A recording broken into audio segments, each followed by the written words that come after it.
I call to order the Tuesday, September 11th, 2018 meeting of the City of Davenport Historic Preservation Commission. If you have a cell phone or pager, please place it in the silent mode or turn it off. We welcome all of those that are watching us at home on the city's cable TV channel.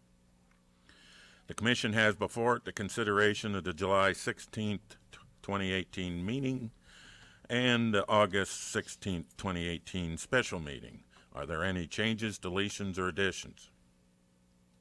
Hearing none, I would entertain a motion to approve both sets of minutes. So moved. Is there a second? Second. All those in favor of approving the minutes signify by saying aye. Aye. Those opposed, the minutes are approved. We'll move on to communications. Ryan, a discussion of the Historic Preservation Ordinance. Yeah, so as some of you are aware, the city has been undertaking a rewrite of the zoning ordinance in its entirety.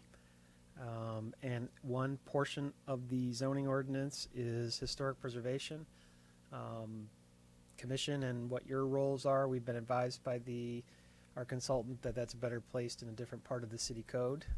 So as certainly we could cut and paste what is there, but my suggestion would be if we're going to move it, let's go ahead and edit how we want to bring it up to modern time and make any changes that we want to. So I just wanted to give you a heads up about that. I will be sending out a copy of the ordinance this week. I would like to have a work session in October and then plan for moving forward with the formal adoption in November. The plan is to bring the zoning ordinance to council in about the middle of November. So since this would live outside of the zoning ordinance, wouldn't have to go to Plan and Zoning Commission, but it should meet up at that point in time. Very good. Is there any other communications from commission members? Seeing none, there is no old business tonight. We'll move on to new business, and that's case number COA 18-08. Replace windows at 712 West 2nd Street.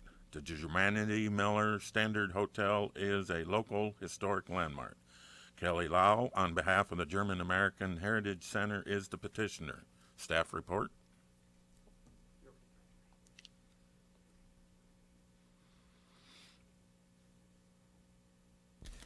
This would be to complete all of the windows. So these are the remaining windows that would be replaced.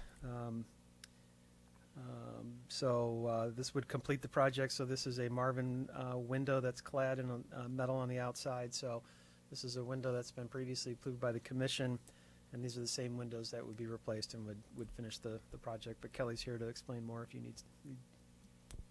You may address the commission, Kelly. Sure. So specifically, we'll be replacing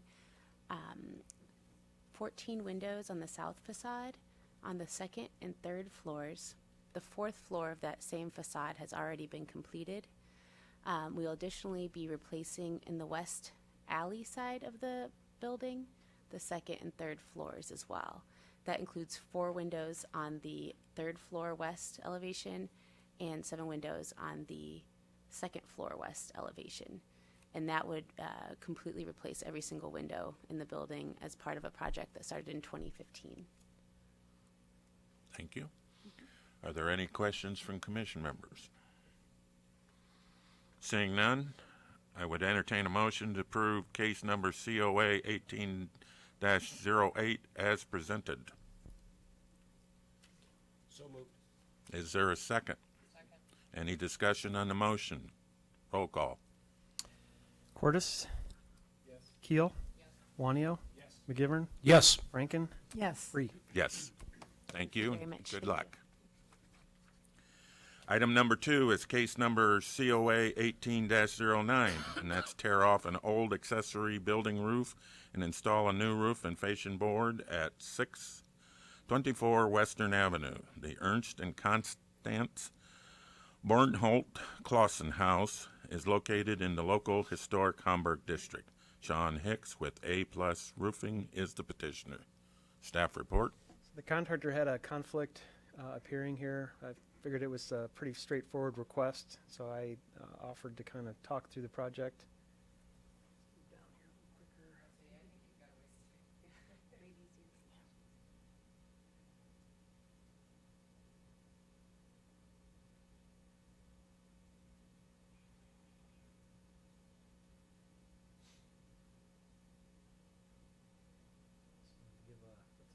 picture of the house.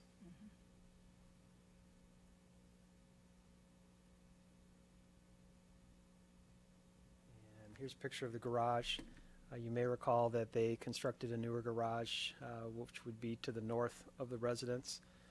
So I think they're just looking to really just put a roof matching the style of the shingles to the house and the newer structure. So it's really looked at as a replacement in kind. They talked about replacing the drip edge and fascia board in the front. Drip edge would be white. Recommendation? Yes, recommend approval as they submitted it. Commissioner McGinnivan? Oh, okay. Sorry. Is there any discussion? Commissioner Cordes? There was no mention on the gutters at all. I'm assuming that those are going to stay in place? I don't know the answer to that. In the past, the commission has not regulated gutters because the permit is not required. Certainly, we can provide a recommendation to the contractor if you choose to. While we have not made recommendations, to my knowledge, on accessory buildings, when homes are being renovated with new gutters, we have strongly recommended half rounds over K's and going with something 5-inch or larger to carry water. But as Ryan said, not requiring a permit, it can only be a recommendation.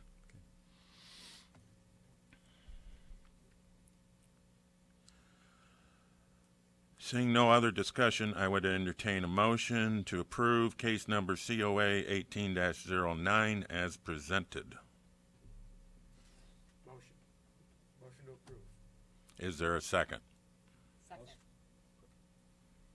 Any discussion on the motion? Roll call. Keel, Yes. Wonio, Yes. McGivern, Yes. Franken, Yes. Fortis, Yes. Free. Yes.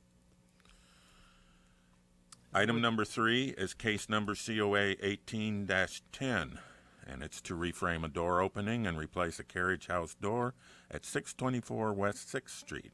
The Henry and Anna D. Bolmer Lisher House is located in the local historic Hamburg district.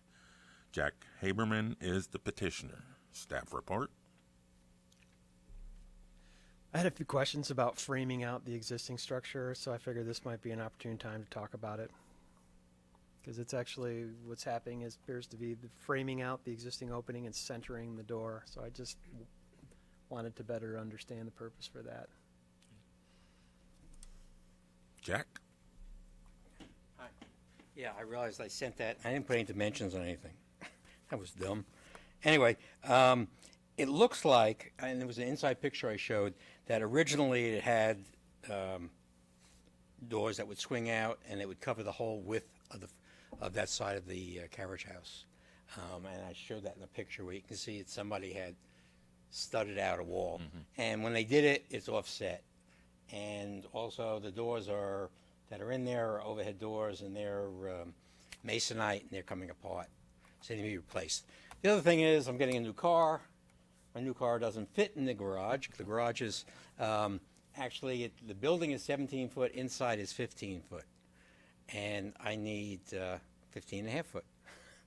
So, I want to bump it out. So I want to frame a new door in the center and bump it out a foot.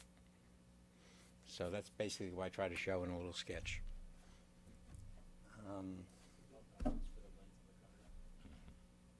Okay, what I didn't know is, do I need a permit to do this? Yes. Yes. Okay.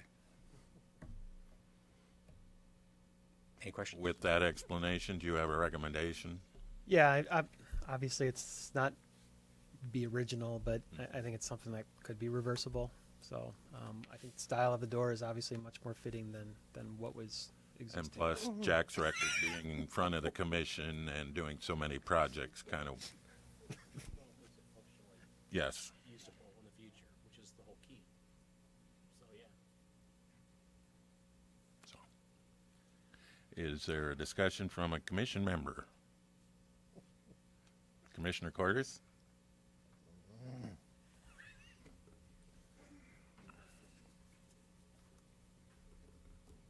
I guess my microphone is still on, isn't it?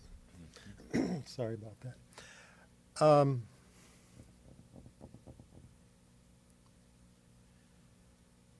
I have not talked to Jack about this at all. We are close friends, and I didn't know this was coming until I saw this, so there's been no conversations behind the scene. I was looking at all the pictures you provided, Jack, and then also did Street View to get a look at some of the other doors around, and looking at utilitarian doors that are there, and they all seem to be flat or made out of boards roughly however wide with a center bead where the boards are joined together, essentially reading as flat doors without any particular style or pattern on the exterior. And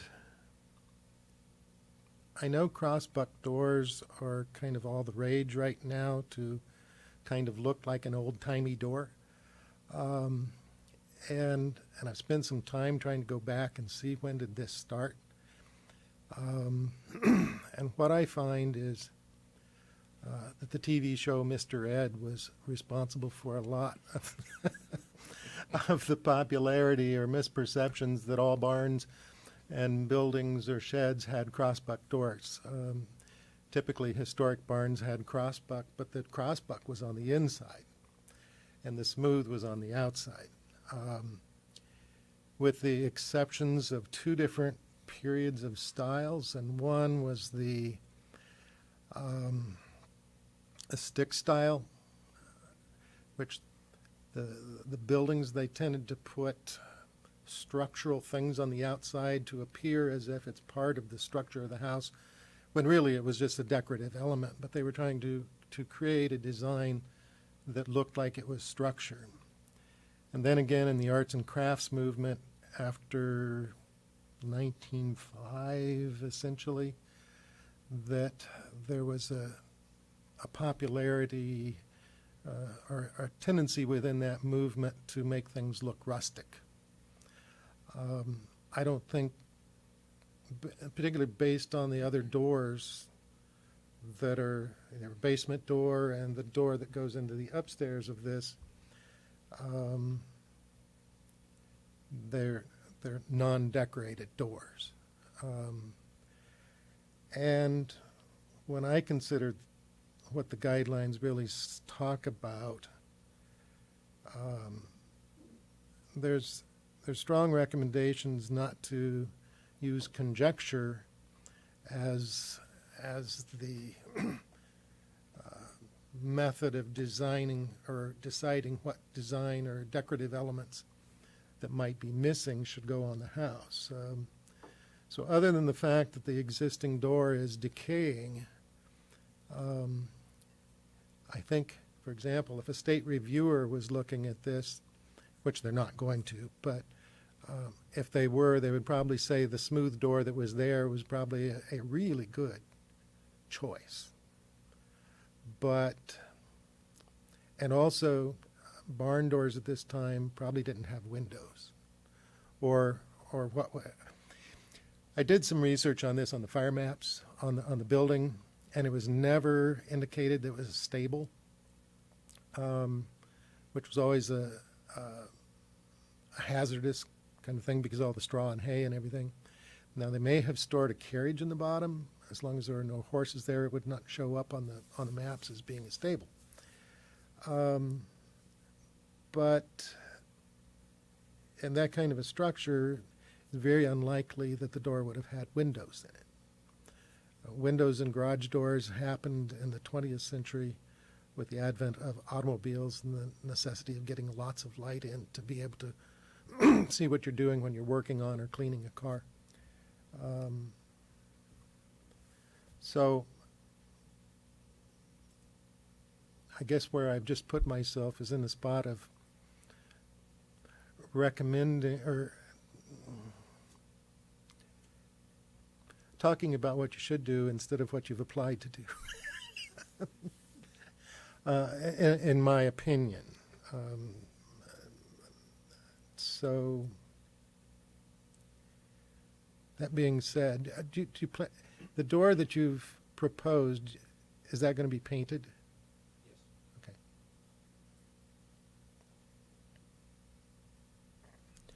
I don't have anything, I mean, I don't have any particular love for this store.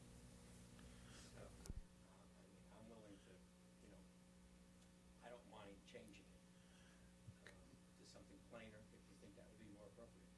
I'm all for that.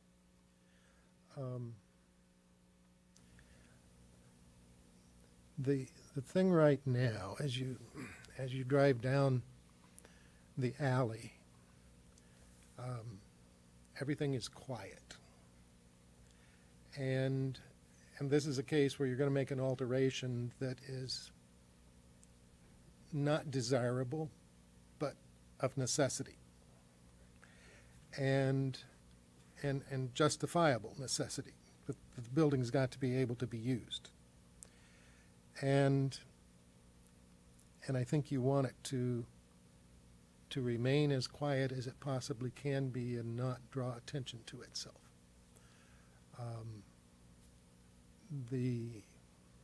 So I don't know. Does anybody else in the commission have any thoughts, or am I out here by myself on this? The one thing that seems to be obvious is, from the construction, is that the whole front was open. Yeah. Okay, it just has this main beam that goes across there.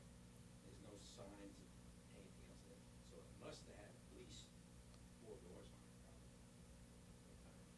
Mm-hmm. But I don't know. I mean, the fact that I'm destroying the building by bumping it out, and that changes it, and I thought that, you know, that sort of would give you the, since you've already modified the building, you might as well Yeah. modify it to something that looks, I mean, I have no strong opinions about this plan. It's just that I need to bump the garage out. And I'd love suggestions, that's fine. Would you like an offline working session to work on this? Well, I'd be glad to do that with you. I'm not sure if anybody else shares any of my thoughts or opinions at this point. So, Commissioner Cordis, you can put an amendment on the floor to the petition and see if you can get a second.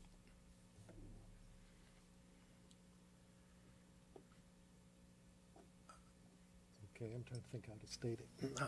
I would make a motion to amend the application to allow a smooth door, painted smooth door, without windows. Is there a second to the amendment? Again, that is to allow it but not require it. Again, as I understood the conversation, it seems like the petitioner is amenable to this amendment. I'll second it. Any discussion on the amendment? Roll call. So this is only for the amendment. Only correct? for the amendment. Juanio? And this, to clarify, this doesn't push him into doing it, it's a recommendation. It allows, It's Yeah. an it could be done either allowance. way. Right. It's an allowance. So it could be done with the smooth door, no windows, or the Yeah. proposed door. Got it. Right. Yes. McGivern? Yes. Franken? Yes. Cordis? Yes. Keel? Yes. And Free? Yes. The petition has been amended. We'll move on. I would entertain a motion to approve case number COA 18-10 as amended. So move. Is there a second? Second. Any discussion? Roll call. McGivern? Yes. Franken? Yes. Cordis? Yes. Keel? Yes. Juanio? Yes. And Free? Yes. Thank you, Jack, and good luck. Thank you. We'll move on to other business, and that's a discussion regarding adding the downtown Davenport Public Library to the Davenport Register of Historic Places.